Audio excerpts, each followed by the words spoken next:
Hi, everyone. I am fortunate enough to be sitting down with the president of Gold Insurance. This is Phil Irwin. He is the president of Gold Insurance, and he also serves as a broker liaison for the California Fair Plan. First off, I just want to say how absolutely devastating this is to see what's happening in LA right now, and our hearts go out to everyone in and around the LA area. Phil, I know you're from there, so I know it's personal for you. I'm sure you know people and you have lots of clients there. I know how busy you are and must be, Phil. So I'm really grateful you're willing to sit down with me because I know here in Northern California, I'm getting a lot of questions, and I know we have a lot of clients that are asking a lot of questions. So I was just hoping to do a video and see if I could answer some of those questions for our clients. So thank you, Phil, for sitting down with me.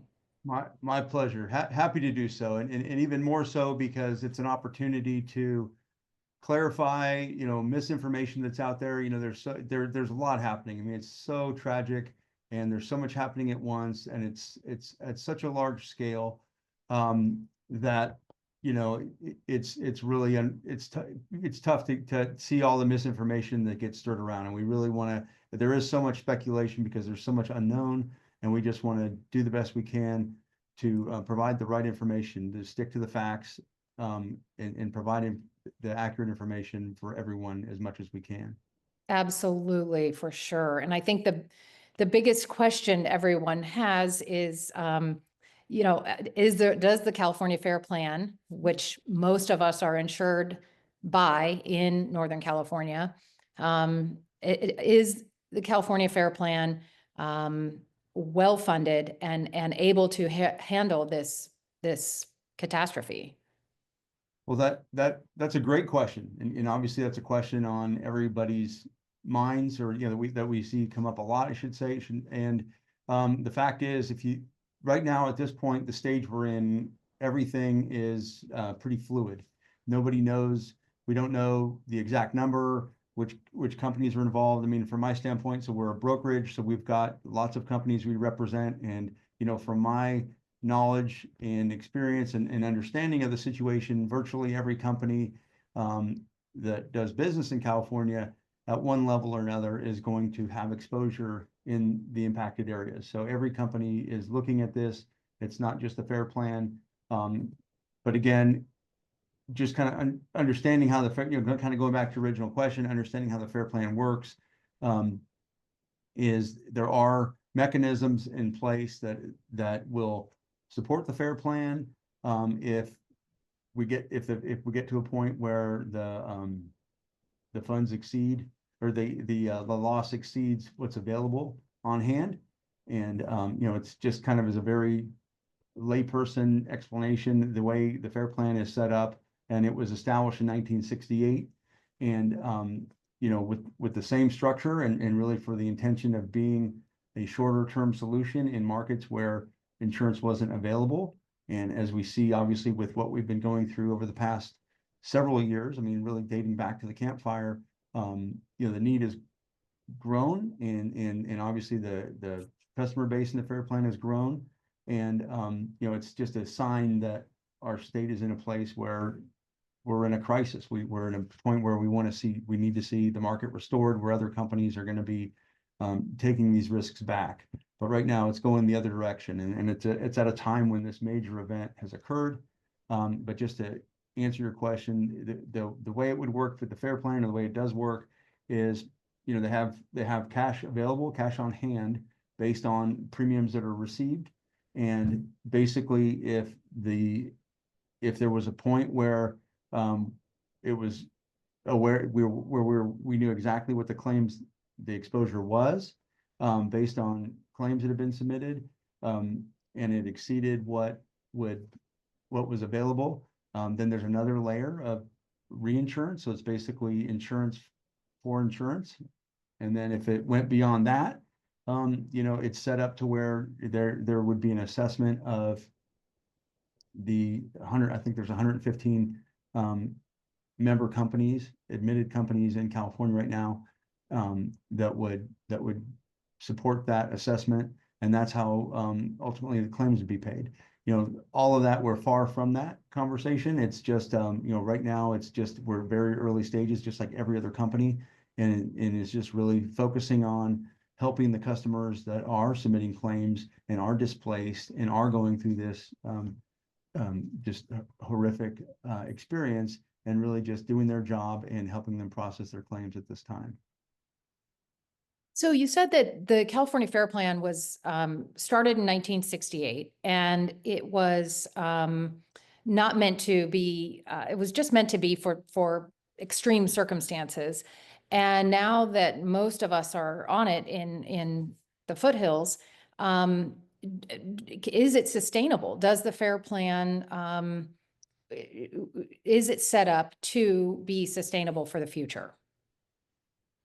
Well, I think we have to take a step back and really look at why it's grown so much, and I think a lot is learned, because a lot has been learned from these horrible events. Paradise is an example where so much has been learned from so much of what exists today in the foothills in our markets, as far as home hardening measures or defensible space measures or just best practices on how to be more safe, has been learned. A lot of it specifically was learned from what we've experienced in Paradise and other major fires, and the same will happen here. As far as making the Fair Plan sustainable long term, I mean, it's intended to be a shorter term solution, that it's being put into a realm that's beyond what it was originally created for. But again, I know that, so the goal is to see the market restored. So I think ideally what we would want to see, and in attribute to the homeowners in the foothills as the example, in the mountain communities, a lot has been done to make their homes more fire safe, or more appealing to an insurance company wanting to come back and look at your house individually and say, wow, that's really, you've taken a lot of steps, that house is safe, and we would be willing to offer insurance there. That's really the goal state, is to get to the point where the people that are taking measures, or communities like Firewise communities are taking measures collectively to make their communities more safe, or their properties more safe, to where we're going to get to a point where those homes are going to be appealing to an admitted insurance company versus the Fair Plan. So again, there's a lot unknown. I know that the Fair Plan has been doing nothing since the Camp Fire, especially, has been doing nothing but adjusting and adapting themselves and their technology and their resources to rise to the challenge, to rise to the call, and that's what they've done. Is that and that's, I know something that will continue to go as long as the as long as the need continues to grow. But their goal is, the Fair Plan's goal is to see the market restored. The Fair Plan's goal ultimately is to have no policies, and know that every customer has been able to have their insurance secured from an admitted company. So that is their ultimate goal. Seems like we're pretty far from that right now. It seems like we're really far from that. And so I guess my question is, if this is the solution for the shortish long term, the Fair Plan is set up for that, though. It does have layers and layers of protection, so that it is set up, if it needs to be the long-term solution, it can be.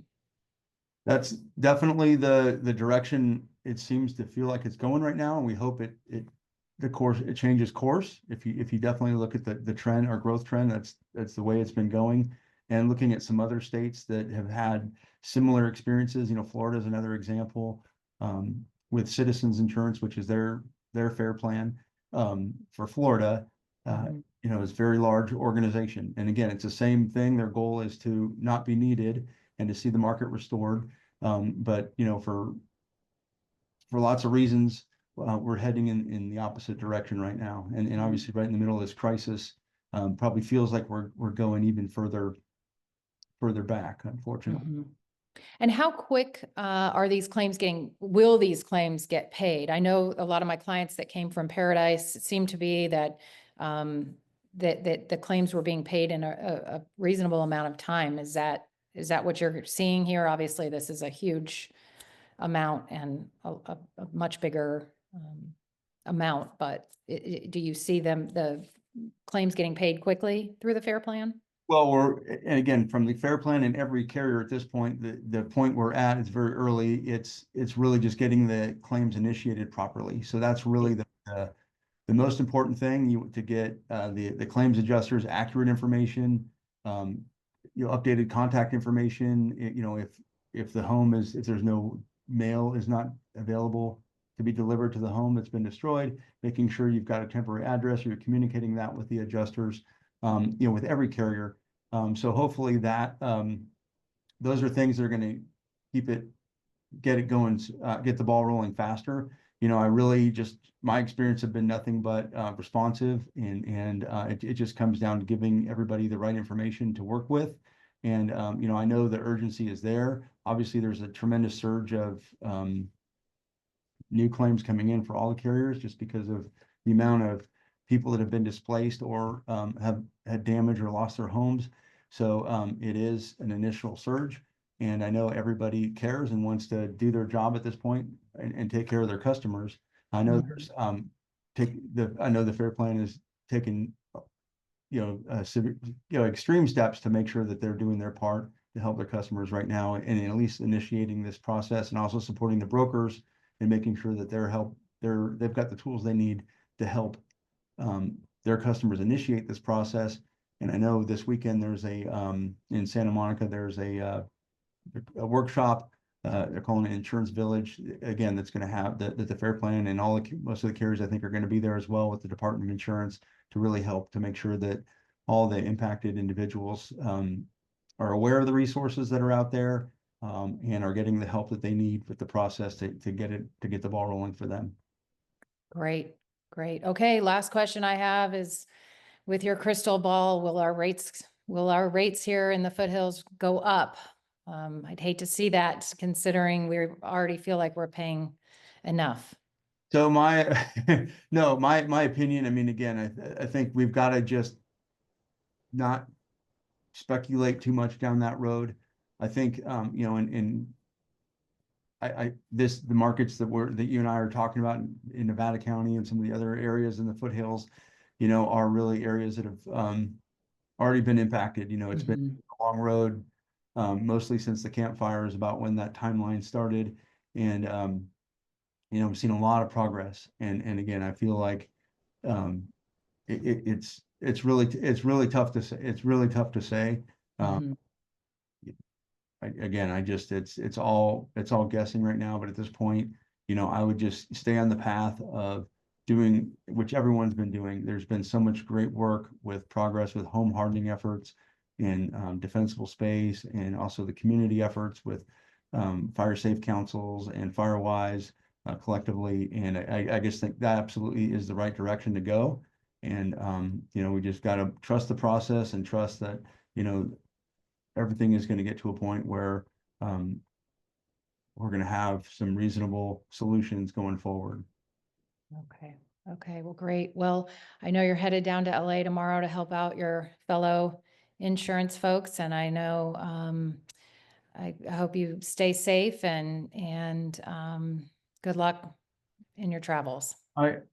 Thanks, Betsy. And again, my hats off to you, because I know, you really do a great job advocating for the community and encouraging people to understand, to embrace some of the realities, and make it really just help dispel myths, because a lot of times there is just misinformation about insurance, how it works, what it costs, inability to get insurance, where you really just help bring that down to a reasonable conversation and help people understand what it takes to make your home more safe, and really how to make insurance a reasonable solution for somebody that's moving into the community. So again, Yes, well, I do that because I have a direct contact here, so I can do that. Thank you so much. I really appreciate your time, and again, safe travels and good luck.